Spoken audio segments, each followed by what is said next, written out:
My dear student. तो बच्चों, ये माइंड मैप सीरीज जो आपके एग्ज़ाम के लिए है, बहुत इंपॉर्टेंट सीरीज होने वाली है। इसमें हम एक टॉपिक डिस्कस करेंगे डिटेल में और फ्लो चार्ट के हिसाब से, ठीक है। तो 9 मिनट में हम लगभग इसको कवर करेंगे। तो देखो, सेमीकंडक्टर से स्टार्ट कर रहे हैं लास्ट टू फर्स्ट। तो हमारा पहला टॉपिक उसमें आता है बैंड थ्योरी ऑफ सॉलिड। तो बैंड थ्योरी जो हमारी है वो सॉलिड को 3 भागों में बांटती है: कंडक्टर, सेमीकंडक्टर एंड इंसुलेटर। ठीक है, ये 3 भागों में बांटेगी on the basis of band gap, या आप बोल सकते हो कंडक्शन बैंड और बैलेंस बैंड। ठीक है, अच्छा जी। तो होता क्या है बच्चों की, जो हमारे सॉलिड हैं या जो कोई भी आप कंडक्टर ले लो, सेमीकंडक्टर ले लो, इंसुलेटर ले लो, सब में 2 बैंड होते हैं। बैलेंस इलेक्ट्रॉन वीबी, इसको बैलेंस बैंड कहते हैं।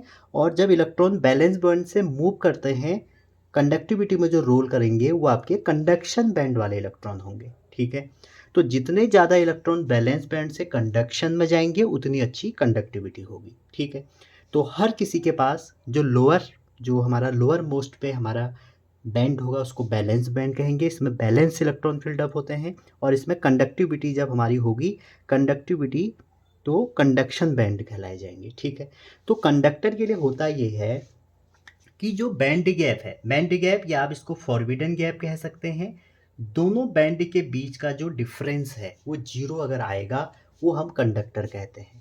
वहीं पर अगर आप बात करें सेमीकंडक्टर, तो सेमीकंडक्टर में ये बैंड गैप आपका 3 इलेक्ट्रॉन वोल्ट आता है और इंसुलेटर में 3 इलेक्ट्रॉन वोल्ट से ज़्यादा है। ये एनसीईआरटी में ऐसा मेंशन है तो हम उसको कर सकते हैं। ठीक है, अच्छा जी। अब आप ये देखिए, हमें सेमीकंडक्टर पढ़ना है यहाँ पे। तो सेमीकंडक्टर के भी 2 पार्ट होते हैं। कौन कौन से? इंट्रिंसिक और एक्सट्रिंसिक। अभी हम आगे जो सेकंड वीडियो होगी इसी में जाएंगे। देखो, होता क्या है, जो प्योर फॉर्म होता है सेमीकंडक्टर का उसको हम बोलते हैं इंट्रिंसिक, और जो प्योर फॉर्म में कुछ डोपिंग करते हैं। ठीक है, आगे हम इसको डिटेल में देखेंगे क्या डोपिंग करेंगे, क्या होगा। अगर आप जानते हैं तो अच्छी बात है। कंडक्टिविटी को बढ़ाने के लिए और ज़्यादा इसके एप्लीकेशन करने के लिए हम इसमें कुछ मिला के उसकी कंडक्टिविटी क्या कर देंगे, बढ़ा देंगे। ठीक है, तो उसको एक्सट्रिंसिक कहते हैं। तो जितने भी इंट्रिंसिक है, कई बार एग्जाम में आता है 0 केल्विन पे ये सारे के सारे इंसुलेटर जैसा बिहेव करते हैं। आज का थ्योरेटिकल पेपर है, थ्योरेटिकल पेपरों में ये पूछा जाता है। कौन? इंट्रिंसिक।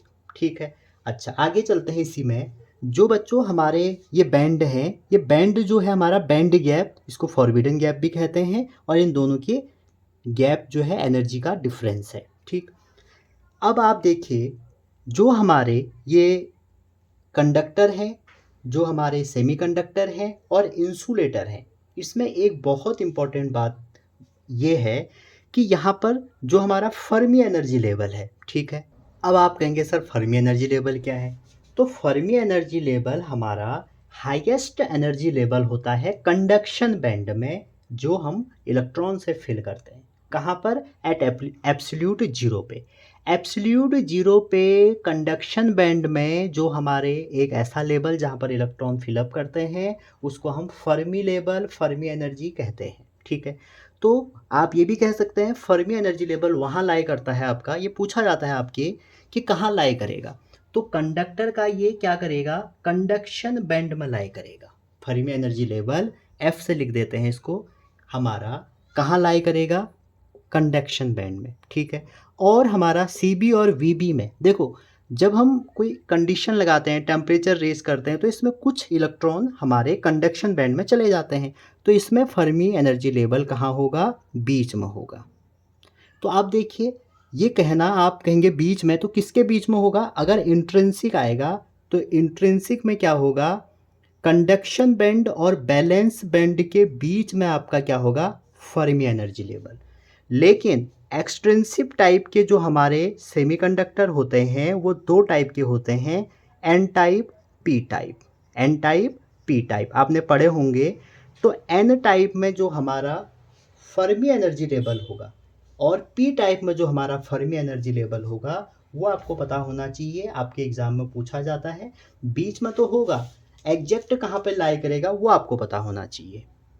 तो एन टाइप में आपका होगा नियर कंडक्शन बैंड और पी टाइप में होगा नियर वैलेंस बैंड। आप ये भी कह सकते हो यहाँ पर कंडक्शन बैंड के नीचे होगा और यहाँ बैलेंस बैंड के ऊपर होगा। एक और बात, अगर इंसुलेटर का कहें तो ये बैलेंस बैंड में होता है। ये कई बार आपसे एग्जाम में पूछा गया है कि कहाँ कहाँ पे लाई करेगा। ठीक है, बैंड थ्योरी, ये तो पहली बात हो गई, बैंड थ्योरी के बारे में बात हो गई। ठीक है, बाद में आपको ये पता होना चाहिए इसमें तो फ्री इलेक्ट्रॉन चार्ज कैरियर होते हैं, इसमें इलेक्ट्रॉन होल दोनों होते हैं। इलेक्ट्रॉन होल क्या है आगे हम देखेंगे, या आपने देख लिए होंगे। एक बहुत इंपॉर्टेंट क्वेश्चन आता है, कार्बन, सिलिकॉन, जर्मेनियम और एसन, ये सब एक ही ग्रुप के एलिमेंट हैं।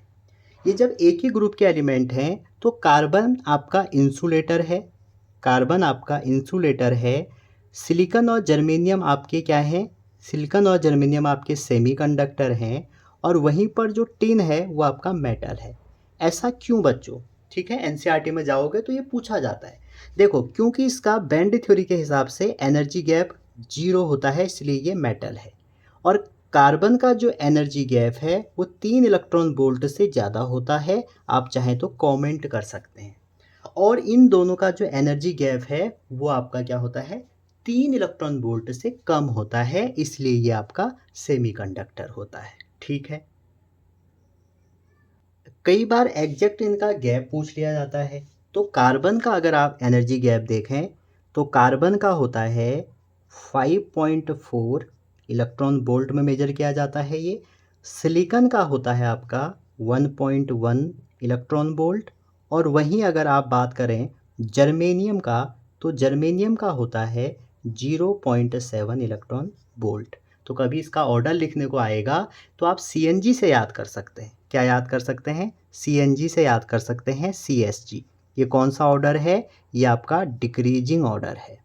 ठीक है, तो ये आप एनसीईआरटी में जाएंगे तो सेकंड जो क्वेश्चन है आपका MCQ यही है। कई बार क्वेश्चन पूछा जाता है कि भैया ये ऐसा क्यों होता है, एजर्सन रीजन में आ सकता है, मे भी आपसे गैप पूछा जा सकता है। ठीक है, और ये हमारा बैंड थ्योरी ऑफ सॉलिड थी। इसमें हमने क्या डिस्कस किया, क्या बैंड थ्योरी होती है, कैसे उसके फर्मी लेवल होंगे। ये जो पूरा है इसका मैं आपको नोट्स और जो भी एनसीईआरटी से इम्पोर्टेंट बात होगी वो मैं आपको क्या करूँगा, टेलीग्राम पे भेज दूंगा। टेलीग्राम का लिंक आपका डिस्क्रिप्शन पे है। ठीक है भैया, तो ये क्वेश्चन पूछे जाते हैं कई बार। तो बैंड थ्योरी आपकी ये हो गई। ठीक, और ये था हमारा आज का बैंड थ्योरी ऑफ सॉलिड। अगर ये माइंड मैप आपको समझ में आया होगा, क्योंकि मैं जैसे आप शॉर्ट्स देखते हैं ना, तो हम शॉर्ट्स नहीं देखने के बजाय भी देख लेते हैं कभी कभी। तो अगर वैसी वीडियो छोटी होंगी तो आप मे भी देख लें। तो मैं सोच रहा हूँ कि हर चैप्टर का जो इम्पोर्टेंट है उसको ऐसे करवा दूँ। अगर आपको ये पसंद आ रहा है तो आप लाइक शेयर सब्सक्राइब करेंगे, दोस्तों को शेयर करेंगे, और शेयर नहीं भी करेंगे आप कमेंट करेंगे, हाँ हमें ये पसंद है, ये वाली सीरीज़ आप चलाएं, तो मैं इसको कंटिन्यू रखूँगा। मिलते हैं अगली वीडियो में, तब तक अपना ध्यान रखिए। Good night, bye bye.